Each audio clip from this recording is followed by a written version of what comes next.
கோவையை சேர்ந்த பட்டு உற்பத்தி செய்யக்கூடியவளா நீங்கள். உங்களுக்கு ஒரு நல்ல செய்தி. பட்டு உற்பத்தி செய்யக்கூடியவர்களுக்கு மத்திய அரசு திட்டத்தின் கீழே வளர்ச்சிக்கான பல்வேறு விஷயத்த செஞ்சுட்டு வந்துட்டு இருக்காங்க.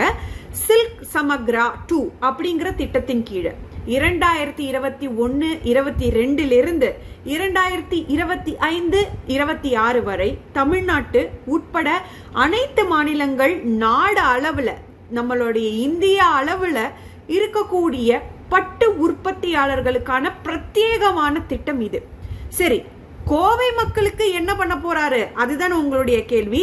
நம்மளுடைய அண்ணாமலை அண்ணனுடைய வாக்குறுதி என்னன்னு பாத்தீங்கன்னா, பட்டு உற்பத்தி செய்யக்கூடிய கோவை சகோதர சகோதரிகளுக்கு வளர்ச்சிக்கான அனைத்து வசதிகளும் சில்க் சமக்ரா திட்டத்தின் கீழே செய்து தரப்படும்.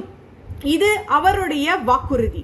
மோடிஜி அவர்கள், அண்ணாமலை அண்ணன் அவர்கள் இருவரும் சேர்ந்து கொடுக்கக்கூடிய கேரண்டி பட்டு உற்பத்தியாளர்களுக்கு, கோவை பட்டு உற்பத்தியாளர்களுக்கு பிரத்யேகமாக.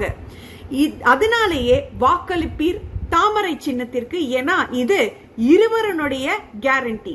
வாக்களிப்பீர் தாமரை சின்னத்திற்கு. ஜெய்ஹிந்த்.